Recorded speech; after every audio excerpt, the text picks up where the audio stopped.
Today's headlines brought to you by Malabar Gold and Diamonds. ഈ മലയാളി വാർത്തയിലേക്ക് എല്ലാ പ്രേക്ഷകർക്കും സ്വാഗതം. നോക്കാം ഇന്നത്തെ പ്രധാന വാർത്തകൾ. കേരള ലിറ്റററി സൊസൈറ്റി ഡാളസിന്റെ 2025 പ്രവർത്തന ഉദ്ഘാടനവും സാഹിത്യ പുരസ്കാരദാനവും മാർച്ച് 8 ശനിയാഴ്ച.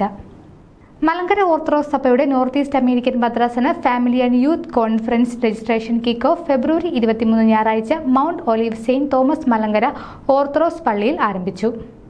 35-ാം വർഷത്തിലേക്ക് കടന്ന Malayali association of central Florida പുതിയ നേതൃത്വത്തിന്റെ മികവിൽ അതിവിപുലമായ പരിപാടികൾ നടത്തുന്നു.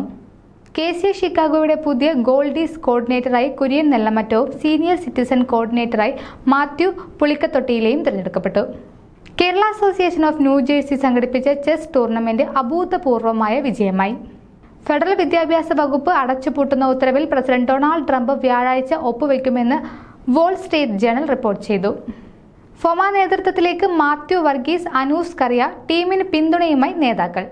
മീനയുടെ പുതിയ ഭാരവാഹികളെ തെരഞ്ഞെടുത്തു.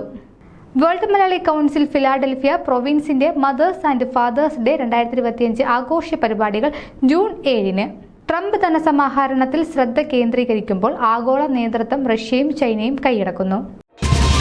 This news reels brought to you by Malabar Gold and Diamonds.